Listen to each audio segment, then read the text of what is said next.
പ്രഭാഷകൻ്റെ പുസ്തകം 17-ാം അധ്യായത്തിൽ 29-ാമത്തെ വാക്യം ധ്യാനിക്കാം. കർത്താവ് തൻ്റെ അടുക്കിലേക്ക് തിരിയുന്നവരോട് പ്രദർശിപ്പിക്കുന്ന കാരുണ്യവും ക്ഷമയും എത്ര വലുതാണ്. ദൈവം എന്നും നമ്മോട് കാണിക്കുന്ന സ്നേഹം ഇതാണ്. കർത്താവിൻ്റെ അരികിലേക്ക് അടുക്കുകയും കർത്താവിൻ്റെ പാതയിലൂടെ നടക്കുകയും ചെയ്യുന്നവനെ ദൈവം എന്നും അത്യധികം സ്നേഹിക്കുകയും കരുതുകയും ചെയ്യുന്നു.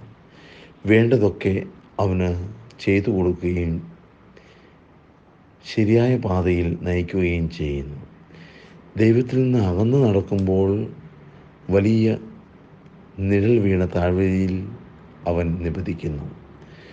അവനിൽ പ്രകാശമില്ലാത്ത, പ്രത്യാശയില്ലാത്ത, എന്നും ദുഃഖപൂരിതമായ അനുഭവം ഉണ്ടാകുന്നു.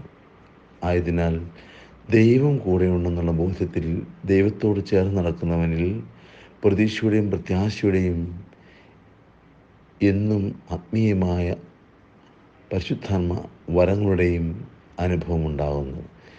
ദൈവം അവനിലെന്നും പ്രസാദിക്കുന്നു. നിൻ്റെ ജീവിതം അപ്രകാരമാകാൻ ദൈവത്തോട് ചേർന്ന് നിൽക്കട്ടെ. ദൈവം നിന്നെ അനുഗ്രഹിക്കട്ടെ. പിതാവിൻ്റെയും പുത്രൻ്റെയും പരിശുദ്ധാത്മാവിൻ്റെ നാമത്തിൽ നീ പ്രകാശത്തിലൂടെ നടക്കാൻ സാധ്യമാകുന്ന വഴിയിലൂടെ സമയമെല്ലാം നീ ദൈവത്തിൻ്റെ അരികിലേക്ക് ചേർന്ന് നിൽക്കുക. ആമേൻ.